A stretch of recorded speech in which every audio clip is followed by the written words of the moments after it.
সংস্কার এবং বিচারের সাথে এই নির্বাচনের কোনো সম্পর্ক নেই, কারণ আমরাও স্বৈরাচার শেখ হাসিনার বিচার চাই। আওয়ামী লীগের দোসররা এখন পর্যন্ত ঘোরাঘুরি করছে, ষড়যন্ত্র করে বেড়াচ্ছে। স্বৈরাচার ফ্যাসিস্ট হাসিনাকে পতনের জন্য আমরা ঢাকা মহানগর উত্তর এবং দক্ষিণ আমাদের দলীয়ভাবে যে সিদ্ধান্ত দেওয়া হয়েছে, যে কর্মসূচি দেওয়া হয়েছে, সেটা আপনার সেই 29শে জুলাইয়ের কথা আপনারা মনে আছে নিশ্চয়ই, 28শে অক্টোবরের কথা মনে আছে, এবং আমাদের সেই 10ই ডিসেম্বর যে আমাদের যে সমাবেশ হয়েছিল বা আমাদের ঢাকা বাংলাদেশব্যাপী যে সমাবেশগুলো হয়েছিল, সব কিছুতেই কিন্তু আসলে ঢাকা মহানগর উত্তর এবং দক্ষিণের একটি বড় ভূমিকা ছিল সবসময়, কারণ ঢাকা শহরটাই হচ্ছে মূল পয়েন্ট আমাদের।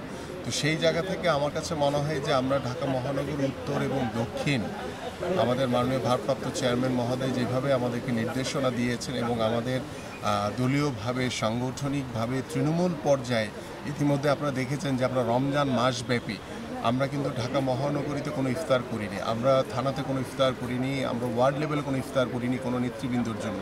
আমরা ইফতার আয়োজন করেছি শুধু সাধারণ মানুষের জন্য। এবং আমাদের যে এই চলমান যেই নতুন যে উদ্যোগ আমাদের মাননীয় ভারপ্রাপ্ত চেয়ারম্যান মহোদয় আমাদের দিয়েছেন, এবং আশা করি যে আল্লাহর রহমতে এটি প্রতি বছর এইভাবেই কন্টিনিউয়েশন থাকবে।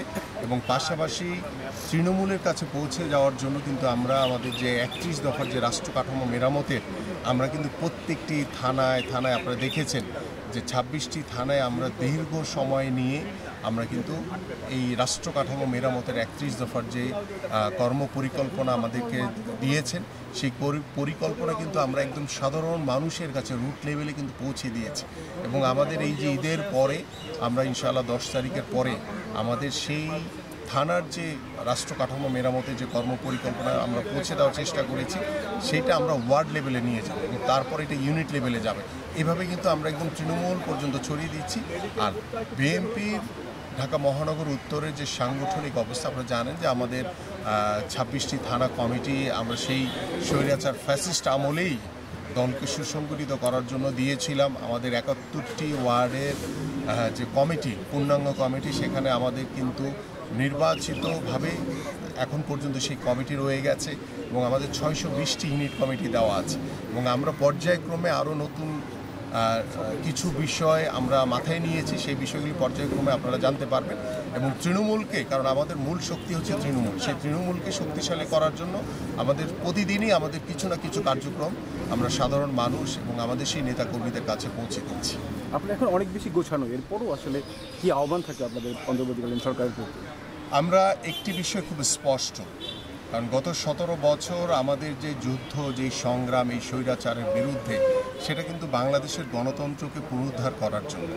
আমাদের যে যুদ্ধ সেটা হচ্ছে বাংলাদেশের জনগণের ভোটের অধিকারকে নিশ্চিত করার জন্য। আমাদের যে যুদ্ধ ছিল সেটা হচ্ছে বাংলাদেশের মানুষের যে মৌলিক চাহিদাগুলো রয়েছে সেই অধিকারকে প্রতিষ্ঠা করার জন্য।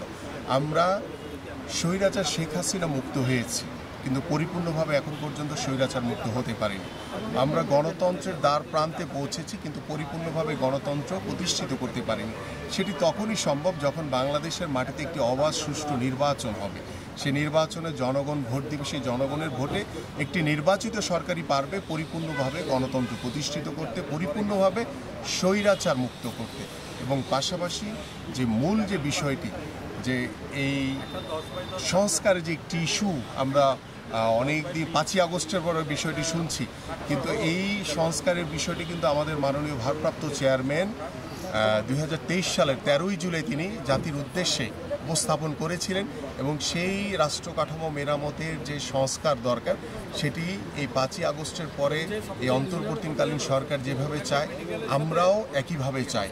আমরা স্বৈরাচার শেখ হাসিনা গত 17 বছর ধরে আমাদের উপরে যে জুলুম, নির্যাতন, নিপীড়ন চালিয়েছে, এই 5ই আগস্টের পরে এই অন্তর্বর্তীকালীন সরকারের যারা রয়েছেন তারাও স্বৈরাচার শেখ হাসিনার বিচার চান। গত 17 বছর ধরে আমরা যারা ভুক্তভোগী, আমাদের উপরে যে জুলুম, যে নির্যাতন হয়েছে, আমরাও স্বৈরাচার শেখ হাসিনার বিচার চাই।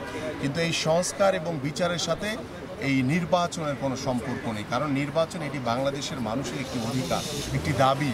সেই দাবি যখন পূরণ হবে বাংলাদেশে এখন পর্যন্ত যে অস্থিতিশীল যে রাষ্ট্র কাঠামোগুলো রয়েছে এখন পর্যন্ত স্থিরতা ফিরে আসেনি। আমি মনে করি যে দ্রুত ডিসেম্বরের ভিতরে নির্বাচন হয়ে গেলে এবং বাংলাদেশের রাষ্ট্র কাঠামোর যে একটি প্রত্যেকটি জায়গাতে যে একটি অস্থিতিশীল অবস্থা রয়েছে, আওয়ামী লীগের দোসররা এখন পর্যন্ত ঘোরাঘুরি করছে, ষড়যন্ত্র করে বেড়াচ্ছে, সকল ষড়যন্ত্র সব কিছুর স্থিতিশীলতা ফিরে আসবে ঠিক তখনই যখন বাংলাদেশে একটি অবাধ সুষ্ঠু নির্বাচন হবে। Thank you sir. Thank you brother.